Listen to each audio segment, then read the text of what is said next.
Encasing Sequins in Dipping Powder, and a Cactus nail art tutorial by Hotpinkzebrapolish. Hi everyone, in today's video I'm going to be showing you this cactus nail art design, and it's cactuses and just some Aztec patterns and then some embedded glitter or encased glitter in dipping powder. And I had never done this before, and I hadn't ever seen anybody do this before, but I was thinking to myself, why can't you use dipping powder and encase things just like you do with acrylic? It's obviously not as thick and there's certain things that wouldn't work, but just some really cool sequins or chunks or bigger chunks of glitter I definitely thought would work. So I decided I would give that a go. So this was a little bit of an experiment. So I hope you guys like this. That's kind of the main factor of this video, is just getting those encased in there. So my little dipping powder experiment, and the glitter that I'm using is from BeautyBigBang, and I'll put a link to that in the description box below, so check that out if you like them. They're really shiny, and I keep looking at them because they like really pick up the sun and they look super dimensional encased in that dipping powder. So I hope you guys like this as much as I do, and don't forget to click subscribe to see all my future videos as well. So begin by painting your ring nail white, your middle nail pink, your thumb orange, and your pinky nail I did actually with a green glitter dipping powder. And all of my nails have been dipped. I just am showing you how I did the dipping on the index nail.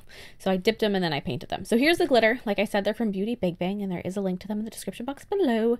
It's a mix of pink, gold, and green sequins that are all different sizes, and they're kind of just mixed up. It's a little like variety pack. You could, if you wanted just to use like certain colors, you could easily pick out just the color you wanted. So I'm going to start by cleansing my nail, then applying a dehydrator, and then a primer. And the dipping powder I'm using is Koopa's, and so this cures instead of having a activator. So apply one coat of the base coat, dip it into some clear dipping powder, apply another coat of their base coat. And you can do this with any brand. I'm just mentioning that's why I don't have an activator, because it goes into a light. So then apply another coat of the base coat, and I'm going to just kind of dip the nail a little bit into those sequins. And then with my little rhinestone picker-upper, I'm going to just spread them out. I didn't want to make the whole nail solid sequins. I wanted some of my actual nail to show through, so it was kind of a negative space sort of effect going on. So you could really tell that they were encased in there. So I'm just kind of spreading them out and getting them worked out, and then I'm going to dip that nail.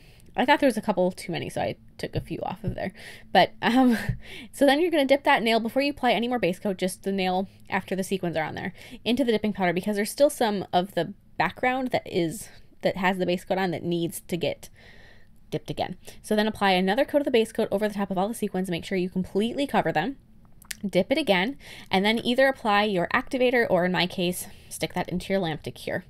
After it is hard, whatever way your product line does it, then I'm going to just gently file it with a pretty low speed and a pretty fine bit, just to kind of bring in the sides some and make it really smooth. The sequins do make it a little bit lumpy, so just kind of file over it very gently. I used an e-file just because I like to. It makes it quick, but a hand file would definitely work for this, or even just a buffer block just to kind of smooth out those edges. Then file the free edge, and like I said, also dip the rest of your nails, like my pinky nail is dipped in a green glitter, and then apply a layer of their top coat. And for the Koopas, you're going to cure it again. I know that a lot of them, they don't cure, so then you don't have to worry about that. On a sponge, I'm going to add a pink to orange gradient. So I wanted to kind of be cactuses in a sunset. It was kind of my thought when I started this. So I just wanted and the pink and the orange are very similar that I'm using. They're both very intense colors, so the gradient is subtle, but I just wanted a pink and orange gradient. And so I'm gonna clean around all the extra, get that off my skin, and then I'm going to be painting my cactus. So I'm going to start with the main trunk of the cactus and just kind of paint a green line going down the center of my nail.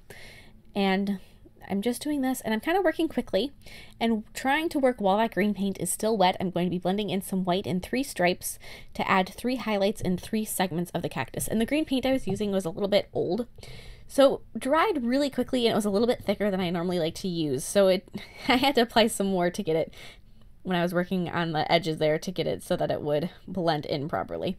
But just get it so it blends over, and you have those nice little highlights.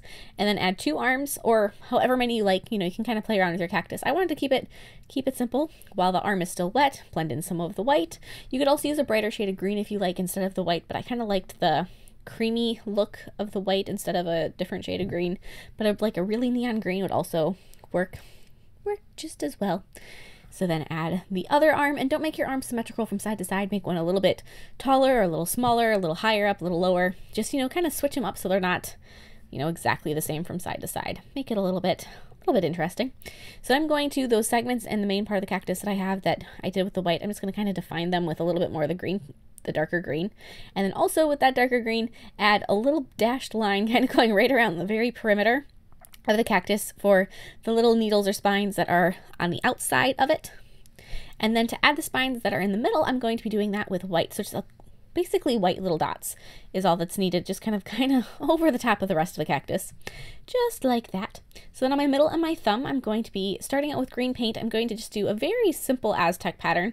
So I'm going to begin with a triangle or a V shape for the start of it, and then add triangles going off of that. So it's a triangle in the middle and then 2 off each side. This is the way I seem to start all of my Aztec style patterns. I don't know what it is, but it's like my go-to. I always start out with my little V shape with my triangles.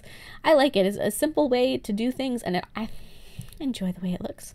And then with gold paint, I'm going to be doing some more lines. So I start out with another triangle or a V shape above and below the green, just like that. And now the one that's below, I'm going to continue those lines down and actually make an X out of it. And then I have 2 triangles on the sides and fill those in just like that with more of those lines. And the gold paint I'm using is a really nice metallic-y color that covers beautifully. So it just kind of, it doesn't show up super a lot, but it makes it have these really shimmery little stripes in there. So then I'm going to add one more little V shape with the green paint on either side right within those gold ones, and then one at the tip. And then apply a layer of top coat on all of the nails that need it. So for me, that's going to be thumb, middle, and ring nails, because my pinky and my index nail that are dipped in the colors, they're all set. So that's it. I hope you guys like this as much as I do. I really enjoy dipping glitter, and I'm going to try encasing different things with the dipping powder and kind of playing around with that some more in the coming weeks. So check back for that, and don't forget to share recreations with me on Facebook or Instagram. I'd love to see them, and I'll see you in my next video. Bye!